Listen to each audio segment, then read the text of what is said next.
Welcome to our channel, SHÉSTYLÉ. If you love to learn wisdom, please just subscribe us. Today we are going to learn the Epic of Gilgamesh. Remember the Sumerians who invaded cuneiform writing? They were also so advanced in their language skills that they even librarians at school. But what did the people who lived so long ago put their librarians were books written about garden animals, marriage, or stars. They did not write fiction stories to read just for fun. Believe it or not, we have a record of one of the oldest books ever written other than the Bible. It comes from the Sumerians in about 2000 BC. It was later copied by the Babylonians. The author of this book, which is called the Epic of Gilgamesh, wrote about things he had heard from other generations. An epic is a long poem written about something factual or fictional in the past. I think you will find it fascinating to learn the concept of this poem. The story centers on the legendary hero named Gilgamesh, a king of Uruk, who falls asleep under a tree and wakes up to be a snake who has robbed him of eternal life. Gilgamesh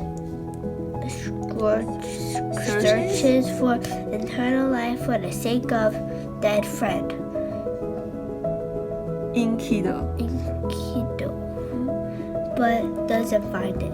Does that story sound familiar? It should somewhat remind you of the story of Adam and Eve when they were deceived by the serpent of the Garden of Eden. Another part of the story tells us of a man named SHÉSTYLÉ, who is told by a god to build a great ship. It was covered with pitch inside and out. SHÉSTYLÉ loaded his family and animals on the boat when it rained for 6 days and nights. After some time,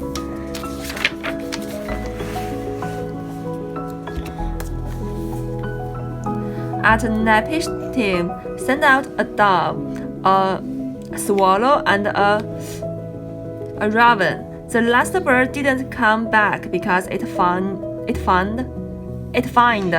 enough meat to live on. SHÉSTYLÉ gave an offering to the gods and was made into a god himself with his wife. Who? Now, that story should really sound familiar. Its similarity to that of Noah and the Ark is incredible. The author of the Epic of Gilgamesh